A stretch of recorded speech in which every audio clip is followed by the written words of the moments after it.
జై హో.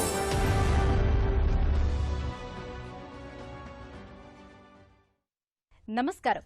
సామాన్యుల అసమాన విజయగీతిగా ఈటీవీ జయహోకు స్వాగతం.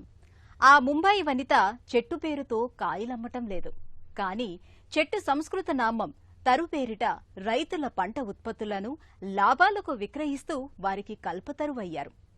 ఇక మనిషికి మరణ శాసనం రాస్తున్న పతంగుల దారాలతో వినియోగ వస్తువుల తయారీ ఆరంభించారు గుజరాత్లో ఓ మాస్టరు.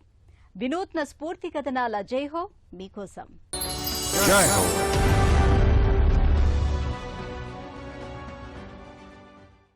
అమ్మ తినిపించిన సహజాహారం అమ్మాయి అభిరుచిని పెంచింది. తర్వాత కాలంలో ఆమె రైతులు ఆహార పంటలు ఎలా పండిస్తున్నారో తెలుసుకున్నారు. అన్నదాతలు, దళారీల చెంత దగాపడకుండా పంట ఉత్పత్తులను నేరుగా మార్కెట్లో విక్రయించేలా ఓ వ్యాపార సంస్థను ఏర్పాటు చేశారు. ఆమె మహారాష్ట్రలో రైతు నేస్తం ముంబై నారి రుచి జైన్. కేవలం 1000 రూపాయల పెట్టుబడితో వ్యాపారం ఆరంభించిన ఈ కర్షక బాంధవి 10,000 గిరిజన సాగుదార్ల భాగ్యరేఖగా మారారు.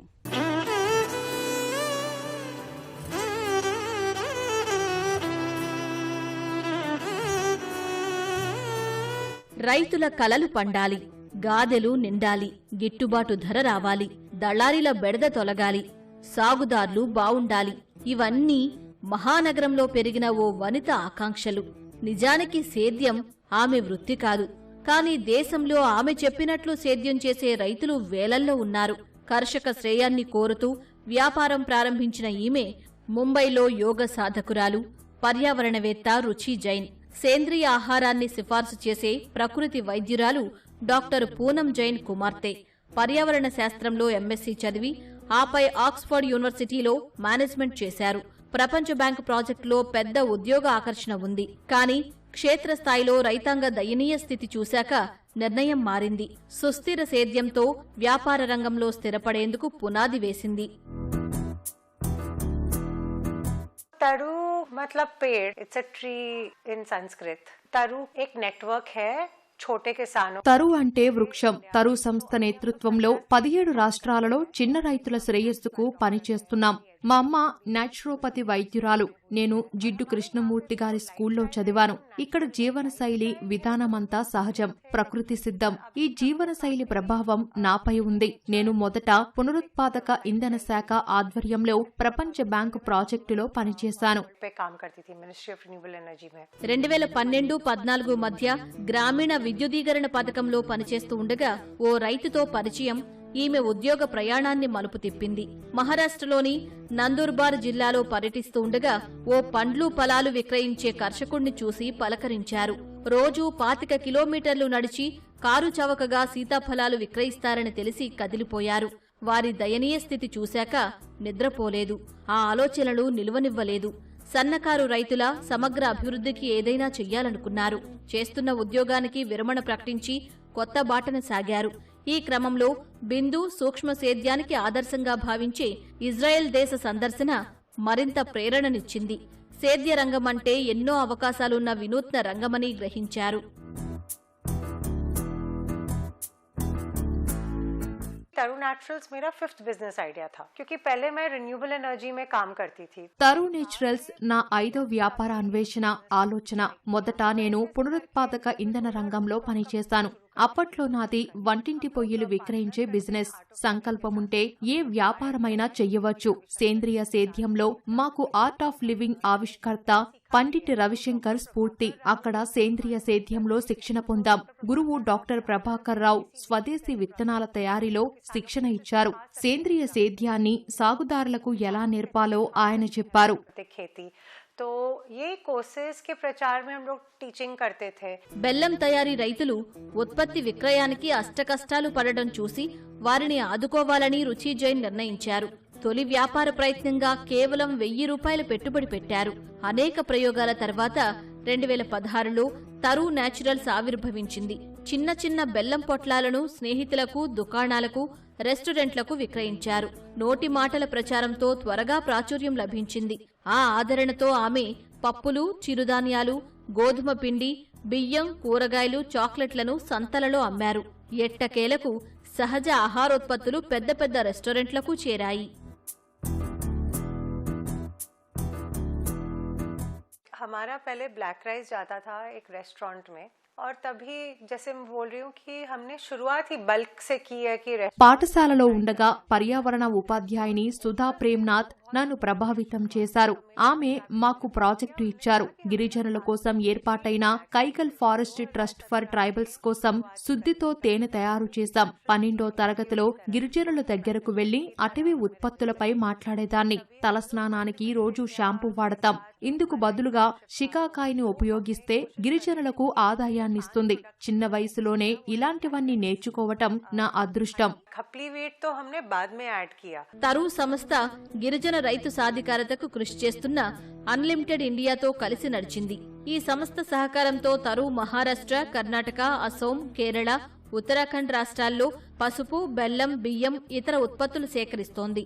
మహిళల స్వయం సహాయక వ్యాపార సంస్థ మహిళా ఉమాంకు పంట ఉత్పత్తుల శుద్ధి ప్రక్రియలో సహకరిస్తోంది. సుస్థిర పద్ధతులతో గిరిజన, చిన్న తరహా రైతుల మేలు కోసం తరు పనిచేస్తోంది.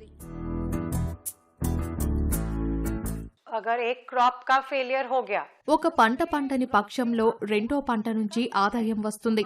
రైతులు స్వయంగా విక్రయించుకోవచ్చు. వీరికి అక్కడ లాభం వస్తుంది. కర్షక శ్రేయస్సుకు ఇది మేం ఆరంభించిన నమూనా. అనేక ప్రాంతాల్లో బహుళ పంటలు సాగు చేస్తున్న చిన్నకారు రైతులను చూశాం. వారు లాభాలు గడిస్తున్నారు. మేము వారికి ఆహారోత్పత్తుల శుద్ధి, మార్కెటింగ్ ను నేర్పుతాం. ఈ క్రమంలోనే మేము తరు నేచురల్ సంస్థను ఆరంభించాం. 2021 దాకా మాకు ఈ పేరుతో స్వచ్ఛంద సంస్థ ఉండేది.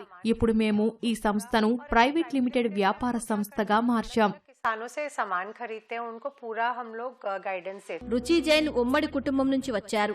అమ్మ ప్రకృతి వైద్యురాలు కావడంతో ఆ కుటుంబం దశాబ్దాలుగా సేంద్రియ ఆహారోత్పత్తి వినియోగానికి ప్రాధాన్యమిస్తోంది.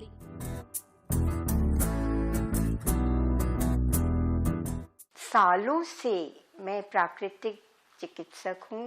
నేను ఎన్నో ఏళ్ల నుంచి ప్రకృతి వైద్యురాలిని. నేను చూసొచ్చిన ప్రాంతాల విశేషాలను ఒక రచయిత్రిగా రాస్తాను. దేశమంతా పర్యటించి రైతులను ఎంతో దగ్గరగా చూశాను. వారి సమస్యలను తెలుసుకున్నాను. వాటి అధ్యయనానికి దేశవ్యాప్తంగా పర్యటించాం. నా ఉద్దేశం ఏమిటంటే ప్రతి రైతు ఆరోగ్యకర ఆహారం పండించాలి. అందరికీ పోషకాహారం ఇవ్వాలి. అందుకే మొదటి నుంచి మన తోటల్లో రసాయనాలు లేకుండా సహజంగానే మొక్కలు నాటుదాం.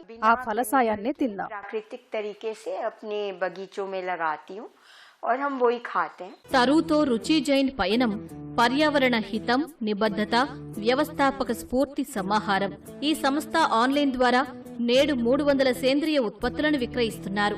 వీటిలో చిరుధాన్యాలతో చేసిన నూడిల్స్ నుంచి అడవి తేనె దాకా ఉన్నాయి. 2021లో ఐక్యరాజ్య సమితి గుర్తించిన చిన్న వ్యాపార సంస్థల్లో తరు ఒకటి. వ్యాపారానికి వ్యాపారం, రైతుకు ఉపకారానికి ఉపకారం. తరు వ్యవస్థాపకురాలు రుచి జైన్ ఇలా ఉభయతారకంగా పనిచేస్తున్నారు. ఆమె సేంద్రియ ఉత్పత్తుల వ్యాపారం దేశంలో 10,000 సాగుదారులను ప్రభావితం చేసింది.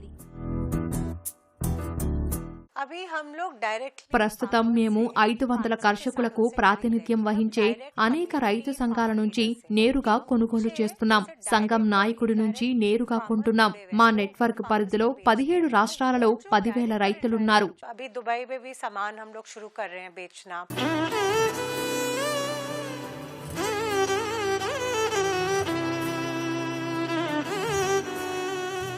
మనకు సంక్రాంతి పండుగ నవక్రాంతి.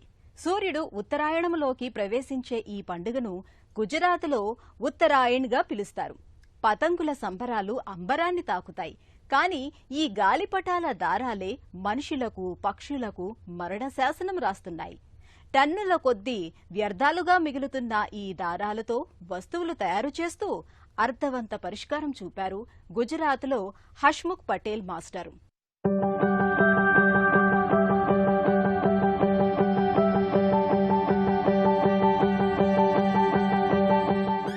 ఎగిరే గాలిపటానికి దారం ఆధారం. ఓ సినీ కవి హృదయ స్పందన అది. గుజరాత్లో ఉత్తరాయణ్గా పిలిచే సంక్రాంతి వేడుకల్లో పతంగుల ఆటే పతాక స్థాయి క్రీడ.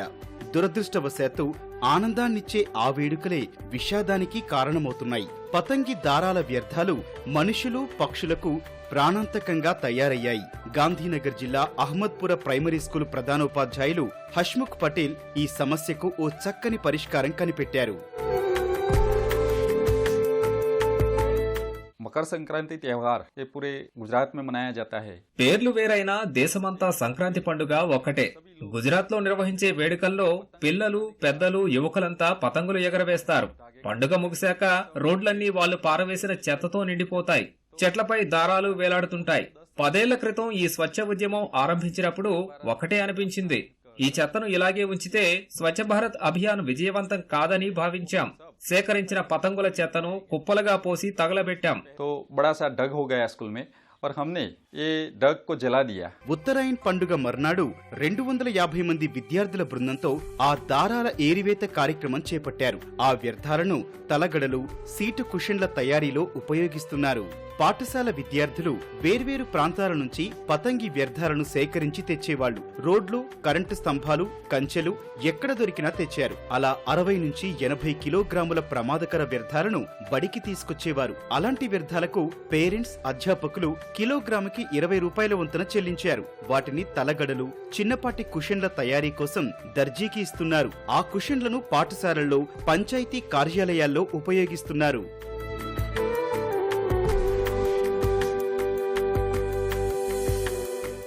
जब मकर संक्रांति पूरी होती है तब సంక్రాంతి తర్వాత నేను నా స్నేహితులతో కలిసి రహదారులు, చెట్ల మీద పతంగి దారాలను సేకరిస్తాం.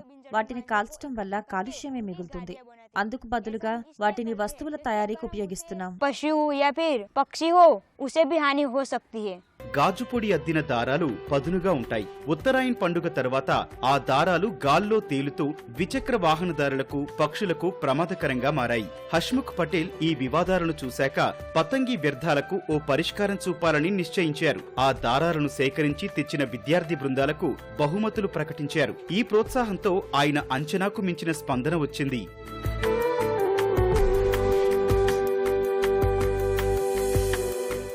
हम 10 साल से हमारे स्कूल का सोशल मीडिया पे यूज करते हैं. మేమొక పర్యాయం గాలిపటాల దారాల్ని కాల్చివేస్తున్న ఫోటోలను సామాజిక మాధ్యమాల్లో ఉంచాం. ప్లాస్టిక్ ను దగ్ధం చేయడం మంచి ఆలోచనే అంటారా అని ఓ యువకుడు వ్యాఖ్యానించాడు. ఆ వ్యాఖ్యలతో మళ్లీ ఆలోచనలో పడ్డాం. ఏడాది పాటు అన్వేషణ తర్వాత దార వ్యర్థాలతో కుర్చీ కుషన్లు, పరుపుల్ని తయారు చేయాలని నిశ్చయించాం. గత 3 ఏళ్లుగా అలాగే తయారు చేస్తున్నాం. ఇందువల్ల రహదారులు శుభ్రంగా ఉన్నాయి, కాలుష్యం తగ్గించాం.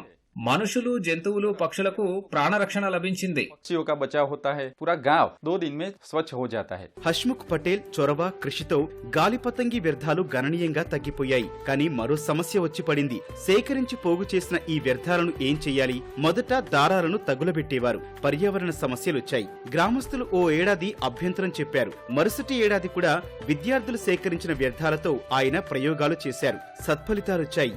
ఆయన్ని నాడు అభిశంసించిన గ్రామస్తులే సత్ఫలితాలు రావటంతో ప్రశంసించారు.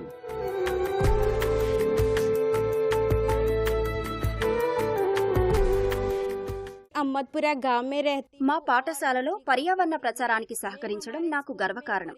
మిగిలిపోయిన మాంజాను కవర్లలో చుట్టి పరుపుల తయారీకి ఉపయోగించాం. ఇందువల్ల గ్రామంలో పారిశుద్ధ్యం ఎంతో మెరుగుపడింది. इससे हमारे गांव का रास्ता साफ हो जाता है. పతంగి దారాలను రీసైక్లింగ్ చేయడం సహా పాత ప్యాంట్లు, అనవసరమైన దుస్తులను సేకరించడం ద్వారా అహ్మద్పూర్ చిన్నారులు తమ పర్యావరణ పరిరక్షక యత్నాలను విస్తరించారు. వారు నూలు సంచులు, పరుపుల తయారీకి వీటిని ఉపయోగించారు. గ్రామీణుల్లో పర్యావరణ హిత అలవాట్లను ప్రోత్సహించారు. హష్ముఖ్ పటేల్ నాయకత్వంలో విద్యార్థులు ఉత్సాహంగా కదిలి పనిచేశారు. వ్యర్థాల తగ్గింపు ద్వారా స్థిర ప్రత్యామ్నాయాల ప్రాముఖ్యతను గుర్తించారు.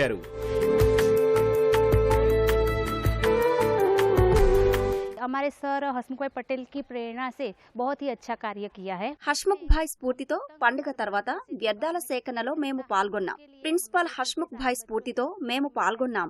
అతిథులు మా పాఠశాలను సందర్శించినప్పుడు దారాలతో చేసిన కుషన్లు ఉపయోగిస్తున్నాం. పర్యావరణ పరిరక్షణ, ప్రాణుల రక్షణకు ఇదో ఆచరణాత్మక మార్గంగా భావిస్తున్నాం. और पर्यावरण को कोई भी नुकसान ना हो, पक्षियों को कोई भी नुकसान ना हो, इस तरह हमने मांझे का रीयूज किया है. హష్ముఖ్ పటేల్ దిశానిర్దేశంతో ప్లాస్టిక్ కు ప్రత్యామ్నాయంగా నూలు సంచులను వాడేందుకు గ్రామీణులు అంగీకరించారు. పిల్లల ప్రయత్నాలకు సమాజం నుంచి గుర్తింపు వచ్చింది. ఆయన బృందం సమష్టి కృషి, కార్యాచరణతో పర్యావరణ సమస్యలకు పరిష్కారం లభించింది.